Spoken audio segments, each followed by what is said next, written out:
Let's talk about how to pass your UBS Hirevue interview. What's up guys, it's Mike from Job in English here with another video to help you get hired. Today we're going to be talking about the Swiss banking giant UBS and how to pass their first round Hirevue interview. I'm going to take you through some fast facts about UBS that you can use in your answer for why do you want to work for UBS. I'm going to talk about the interview format. We're going to go through some most common questions and how you can think about answering them. And at the end of the video, I'm going to be dealing with some special cases or some things of interest that I think you should know about and are really going to help you in your interview. As ever, guys, please, if you enjoyed this video, like the video, subscribe to the channel. I release 2 new videos every week covering companies just like UBS based upon hours of research from publicly available sources. So let's get started. UBS serves more than 90% of Switzerland's corporations. UBS is the largest financial sector adopter of Microsoft Copilot with over 50,000 licenses. UBS has invested heavily in AI with 1.75 million prompts used and over 14 million AI-generated insights provided to advisors in the US. UBS employs over 108,000 people. 31,000 of those people are employed in Switzerland, making UBS Switzerland's first largest private sector employer. And in 2024, UBS recorded annual revenues in excess of $48 billion with $6 trillion of assets under management. Okay, so let's talk about UBS's interview process. First of all, interestingly, wherever you're watching this from, and I'd love to know what country you're tuning in to this video from, please drop me a comment down below. Whether you were based in Switzerland, New York, London, Tokyo, or one of the other 50 countries that UBS is a part of in terms of its operation, the interview process was pretty much the same. Generally reported was a Hirevue interview with 7 questions and 2 minutes to answer. There was some variance in terms of whether there were 5 questions or 8 questions and exactly how long you got to think about those questions, whether it be 30 seconds or 2 minutes, but it was pretty much the same for UBS all around the world. Now, if you want even more help to pass your interview, not just for UBS, but for a whole range of investment banks, check out our Pass the Interview Pack Investment Banking Edition, updated for 2025, down in the description below. So here's the 7 most common questions that we came across for UBS. Question number 1, tell me about yourself. Okay, so we know how long we've got to answer this question. 2 minutes. That's about 200 words for your script. And this is an interesting thing to try at home when you can actually record how quickly that you talk. What I suggest is you can, if you want to check this, put a timer by the side for 10 seconds. Just read something off of a screen, just a standard page out of a book or something, a PDF that you've got, and then watch the video back that you record of yourself or listen to the audio and see how many words that you say in 10 seconds. For most people, it's about 10 to 20. Now, what I would say is people who talk faster than 125 words a minute, it's really easy to spot because they tend to gasp as they're taking in their breath. They tend to fall over their words, go down dead ends, say like, yeah, a lot, and generally not come across as coherent. Plus, I don't know about you guys, but when somebody talks really quickly, I've listened to a lot of people talk, I can't really understand what they're saying. I like when people have pauses or what I call verbal punctuation, because it gives the brain, just even if it's a second, just to catch up and go, right, what's next? So when we're talking about tell me about yourself, this is really 6 parts. What are you doing now? What have you done before? So if you're a graduate, this is whether you've done a bachelor's degree, what secondary school you went to, what grades you got. If you're applying as a professional, then this could be your last job, or in terms of time, just what have you been doing for the last 3 to 5 years. Afterwards, your work experience, then your extracurricular activities, your volunteering. Then you're going to talk about your skills and your interests. So that could be IT, languages, your hobbies, and then finally just ending with a hook or ending with a bang. Now, I know that this is an automatically recorded interview, and you might say, well, no one's probably ever going to watch my interview and it's just going to get passed by an algorithm. And to a certain extent, that's true. But what I like to do is just practice something that creates a connection and a conversation that you can use again and again in other interviews, whether that be for your UBS assessment center, your second, your third, your sixth round, or for another company altogether. And that's kind of the essence of putting together a great personal introduction. Now, the last thing that I would say about this is write it out, print it, put it somewhere where you can read through it every day. That's how you're going to get good at doing a great personal introduction. You're not going to do it by just rereading it on the screen or reading it out aloud from a script, because you're going to sound very robotic. Question number 2, why UBS? Now, I feel with AI and with ChatGPT and all of those other AI-powered chatbots, it's never been so easy for you to get facts about companies. Now, for me personally, where I got those facts is that I downloaded the latest annual report from the company, I put it into ChatGPT Pro, and I asked it for 200 facts. And I include lists and lists of facts of those in our Pass the Interview bundle, the investment banking edition, for each of the companies, because some people like to use different facts, so we wanted to provide a wide range of them. The most important thing is that you just don't get caught up in delivering a really generic answer. A lot of people, when I hear them in one-to-ones, they'll say, well, I want to work for UBS because it's a fantastic bank and it's got an international presence and it's got amazing clients and I get to work with really skilled and talented people. That may be the case, but it's also incredibly generic, and it sounds like you could literally take out UBS and put in any other company. A lot of times when people get frustrated that they're not passing interviews, I tend to find when I spend a little bit of time with them, it's just because they're being a little bit lazy and not doing their homework, and to a certain extent have become maybe a bit cynical as part of the interview process, because maybe before they've been rejected, and then we can get into this really unhelpful loop of thinking, well, what's the point? I didn't pass before, why should I do anything now? So we want to put together 5 facts, and if one particularly resonates with you, or you really just want to mention something about yourself, then choose a fact and build upon it in terms of your personal experience. Question 3, why do you want to do this role? So when you're answering this question, make sure you don't fall into another really common trap, which is where people will then spend the next 2 minutes talking about themselves, because this is what they studied at the university and this is why they're really great and they're good at this and they're good at that, and so on and so forth.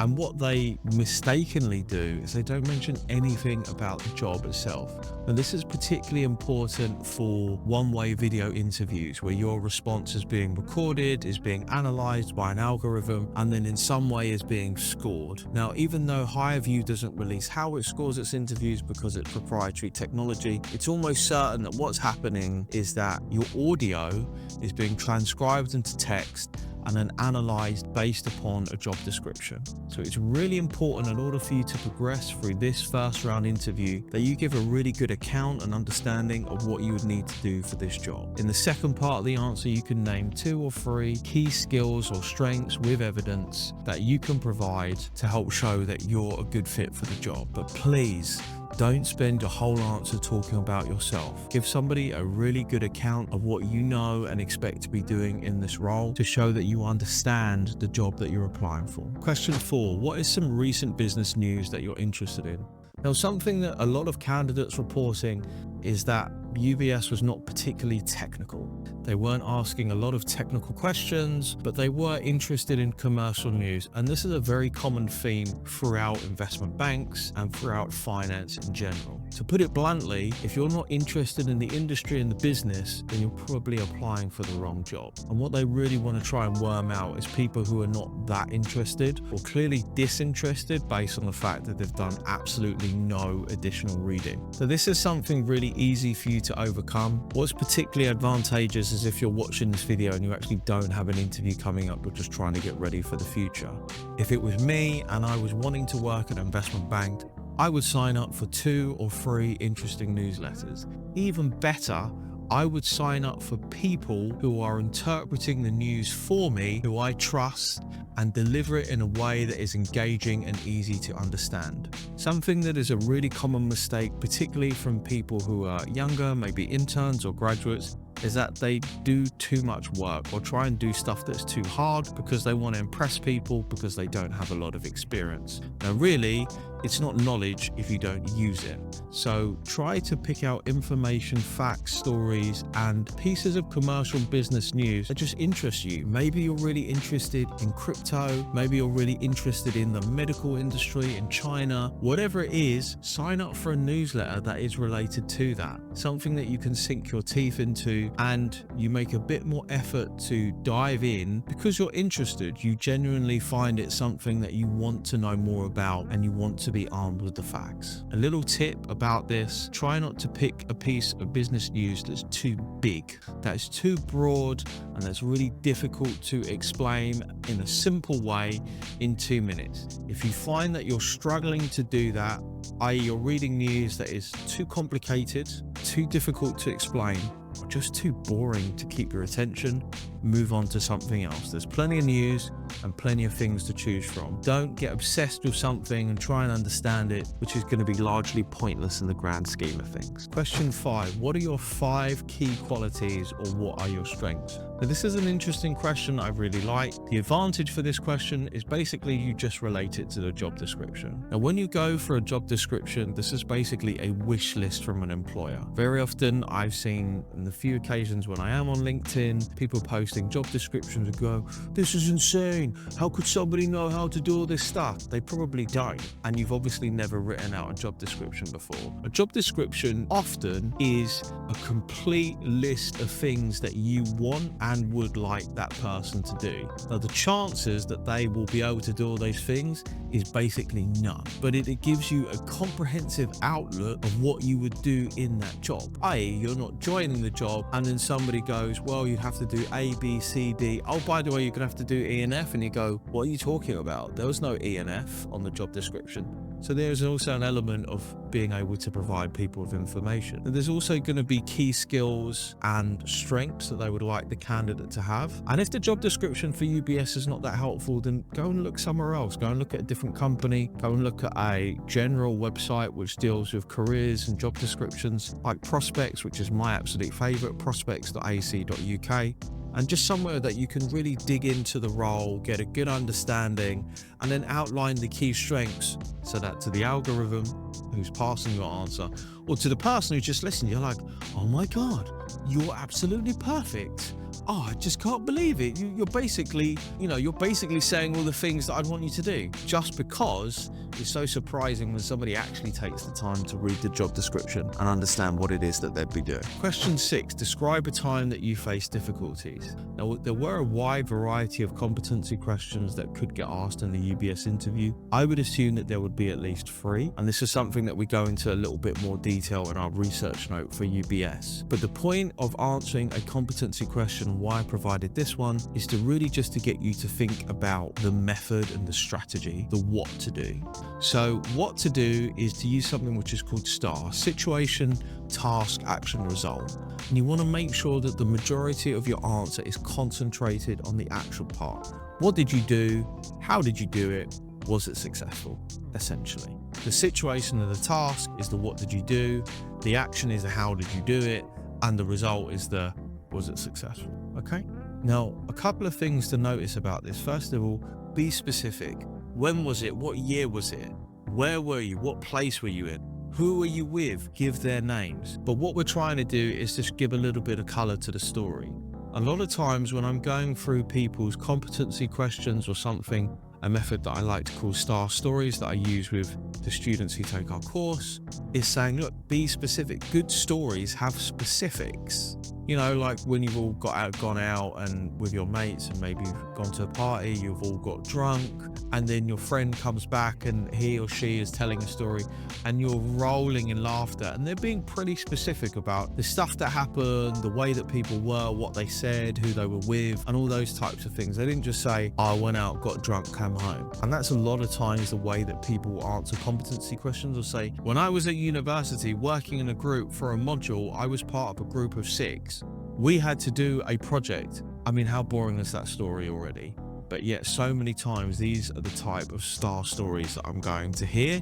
So try and be as specific as possible. Question number 7, A lot of people said that the last question is basically, would you like to add something? I feel like this is a really great opportunity for you to reiterate the skills that you have for the job, and also any additional things that you know and have learned which would help you to do this job. It could be a language, it could be a programming language that you know, it could be a particular skill that you've picked up for an extracurricular activity. There is nothing wrong with repeating yourself in an interview, with repeating a story, with repeating a skill. If anything, you're going to want to emphasize certain things, and repetition is actually encouraged. A really common misconception that I come across, particularly with graduates when I first start to work with them, is that they'll be really surprised when I say, well, can you repeat that, say that story again? And they'll say, well, shouldn't all of my stories be different? And I'm like, what's the point? A, that's really hard to remember. B, you probably don't have that many interesting stories. And also C, that's really hard to remember. So let's talk about two special cases that came up. And I just want to zoom in a little bit to this because I just thought it was interesting. And I like to provide these videos not just to help you, but also hopefully to make sure that you're not bamboozled in the interview and going, oh shit, what am I going to do now? I completely haven't prepared. So the first question was, if you had the opportunity to invest in the next big industry, what would you invest in and how much? And I think this is a really interesting question, and it definitely made me think. It made me think about artificial intelligence, how I have used it myself as a writer and also as a business owner in making these videos and generating content, thinking about what you would invest in, maybe picking a company that you already know that exists. So for example, something that I personally really enjoy using is an application called Hemingway. It's pretty niche. It's really interesting for writers. It's very good at cleaning up writing to make it simpler and easier to understand. I find it a great alternative to Grammarly, which I personally don't particularly get on with, and also their adverts just drive me completely mental. How much? Well, first of all, I would invest time, and then I just try to understand how much do I have, what my risk tolerance is. Probably if I had 10% of my investments that are being used on riskier ventures, because of course any type of software company has an element of risk as it's relatively new. There is a high chance for disruption based upon the industry, and then I invest a nominal amount based upon that. The other thing that I wanted to zoom in on was a couple of candidates brought up the fact that it was really important to know UBS's 9 principles, behaviors and values, which are coming up on the screen. And that was the pillars: capital strength, simplification, efficiency, risk management, principles, client centricity, connectivity, sustainable impact, behaviors, accountability with integrity, collaboration and innovation. And I think, just as a bit of an inside nod to once you go to later rounds of UBS interviews, or you have interviews at an assessment center or a super day, it would be a good idea to have examples which you can relate to each of these 9 principles. Realistically, our principles and our behaviors, so 6 of them. Guys, I hope that you've enjoyed this video as much as I have putting it together for all of you. If you have, drop me a comment down below. Let me know what company you'd like me to cover next. Please do make sure to subscribe to the channel, like the video. It all helps to get more people to find us with high quality information to help them get hired. Bye.